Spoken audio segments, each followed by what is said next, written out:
கருணாஸ் அவர்களே, உங்களுக்கும் முக்குலத்தோருக்கும் என்ன சம்மந்தம் இருக்கு? உங்களுடைய மனைவி பெயர் கிரேஸு, உங்களுடைய பையன் பேரு கென்னு, உங்களுடைய மகள் பேரு டயானா, உங்களுடைய பெயரு கருணாசு. உங்களுக்கும் தமிழர்களுக்கும் ஏதாவது சம்மந்தம் இருக்கா? உனக்கு சனாதனத்துக்கு ஏதாவது சம்மந்தம் இருக்கா? நீயே கிறிஸ்தவ மதத்தை தழுவிக்கொண்டு, கிறிஸ்தவத்தை தூக்கி பிடித்துக் கொண்டு அலைந்து கொண்டிருக்கின்றாய். உன்னையெல்லாம் யார் முக்குலத்தோர்ப்புன்ற பெயர்ல கட்சி நடத்த சொன்னது? பசும்பொன் முத்துராமலிங்க தேவர் அவர்களை நீங்க கொள்கை தலைவரா கொண்டவர் அப்படின்னு சொல்லி கொண்டிருக்கிறீர்கள். பசும்பொன் முத்துராமலிங்க தேவர் மிகச்சிறந்த முருக பக்தரியா? முருகனுடைய அவதாரம் பசும்பொன் முத்துராமலிங்க தேவர் என்று எல்லோரும் சொல்லிக் கொண்டிருக்கின்றார்கள்.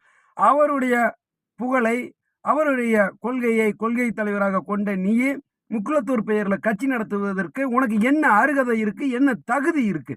பசும்பொன் முத்துராமலிங்க தேவர் அவர்கள் தேசியத்தையும் தெய்வீகத்தையும் இரு கண்களாக போற்றி வாழ்ந்தவரியா? பசும்பொன் முத்துராமலிங்க தேவர் இருந்திருந்தா திருப்பரங்குன்றத்துல தீபத்தை ஏத்தி இருப்பாரு. ஆனா நீயே அவர் பெயரை வச்சுக்கிட்டு கட்சி நடத்துற கருணாஸ் அவர்களே, நீங்க தீபம் ஏத்தக்கூடாது. தமிழக முதல்வர் மக்கள் நலன்ல மிக அக்கறை செலுத்துறாரு, எல்லாத்தையும் சாதனை பண்றாரு, சாதிக்கிறாரு தமிழ்நாட்டுன்னு சொல்லி ஒரு சீட்டுக்கு பேரம் பேசுறதுக்கு நீ கேவல அறத்தை இழிவுபடுத்தி கொண்டிருக்கின்றாய்.